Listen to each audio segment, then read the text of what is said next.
¿Qué tal, cineadictos? ¿Cómo estáis? Bienvenidos una vez más al canal. Hoy vengo a hablaros de Ant-Man y la avispa Quantumania, tercera película de esta saga de Ant-Man, una en 2015, otra en 2018 cuando era Ant-Man and the Wasp, y esta 5 años después, 2023, Ant-Man Quantumania, que da comienzo a la fase 5 de Marvel. Estreno este viernes 17 de febrero de 2023. Vamos allá.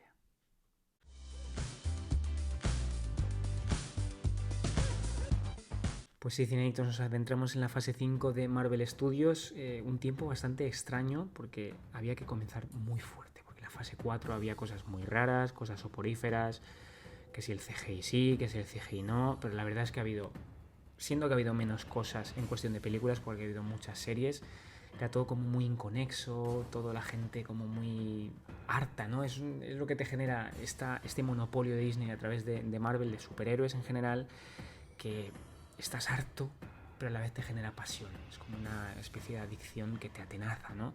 Pues aquí entra de lleno Ant-Man and the Wasp, comenzando la fase 5, pues que es con este universo cuántico que profundiza muchísimo más, esto hay que decirlo. En las otras es como que se perfilaba, porque es una cuestión importantísima, pero había que dejar tiempo para que se desarrollara ese villano Thanos, ¿no?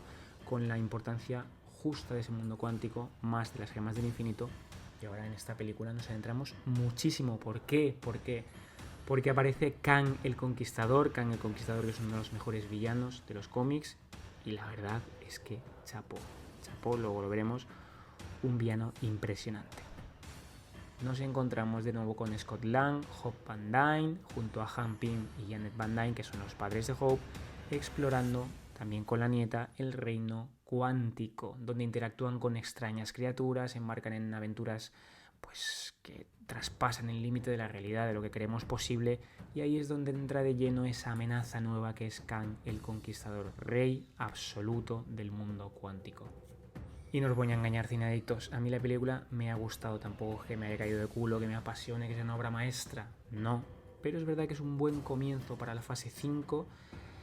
Había que hacerlo, sobre todo presentando a ese Kang Conquistador, que luego veremos que es absolutamente fantástico. Pero sobre todo, como digo, viniendo de donde venimos, de una fase 4 bastante floja, que no es que hubiera muchas películas como en las otras fases, pero sí muchas series y muchas películas que juntas hacían muchos productos, una sobreexplotación absoluta de la producción de Disney a través de Marvel, que nos ha generado mucho hastío, y ese hartazgo lo ha colmado pues el CGI, los efectos especiales, pero un hartazgo que ha llegado porque no sabíamos dónde íbamos. Cosas inconexas, cuál es el rumbo, sobre todo que venimos de la trilogía de los Vengadores, terminando con Thanos, que es el villano de los villanos, ¿no? Y esto ha generado bastante hastío.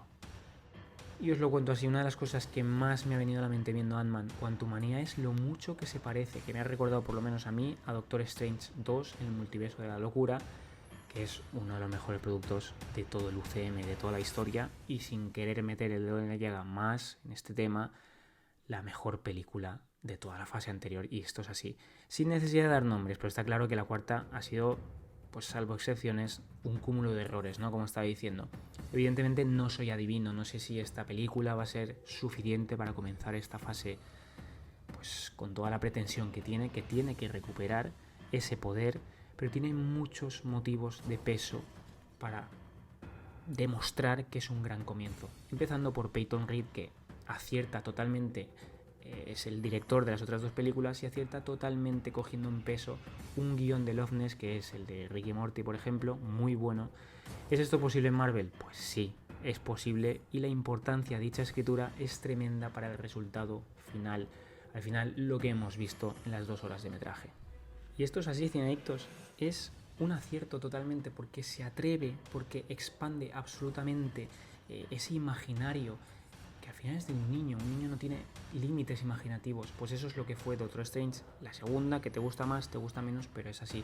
Está muy bien encajada, muy bien escrita, y en este caso pasa lo mismo, cruza esa línea, pero además reparando esa falta de coherencia y de conexión de las otras películas, de las otras series, y además, para mí, a mi modo de ver, mejor porque recupera esa base del imaginario que era la ciencia ficción, que desde el principio se basó todo en ciencia ficción, es decir, llevar al extremo los elementos conocidos, ¿no? Lo que se puede palpar, la ciencia pura. Hasta que llegó el tema de Bruja Escarlata y el universo de locura y tal, y empezaron a adentrarse en la magia, en la nigromancia, en todas estas cosas extrañas que a mí no me gustan nada. Y me gusta porque Ant-Man es pura ciencia ficción. Además con toques muy clásicos, ¿no? Pero pura ciencia ficción al fin y al cabo, y no esa brujería y ese ocultismo. Para nada. Y la gran diana de Ant-Man Quantumania es haber conseguido presentar esa historia que es muy loca, con focos muy distintos, pero que te dan tanta frescura y tanta solidez que no se ven mermadas. He visto una destreza enorme para formular pues esa ecuación que está siendo infalible, tratando con seriedad lo que ya conocemos de sobra de Ant-Man, pero recuperando su esencia y dando continuidad natural a un discurso que es muy particular, a la vez que se reproduce como ese microcosmos, ¿no?, de sello propio, dando rienda suelta pues a esa amplitud desmesurada del multiverso, que más que nada, y lo que nos ocupa, es el mundo cuántico, porque profundiza muchísimo, y esta es la auténtica brillantez.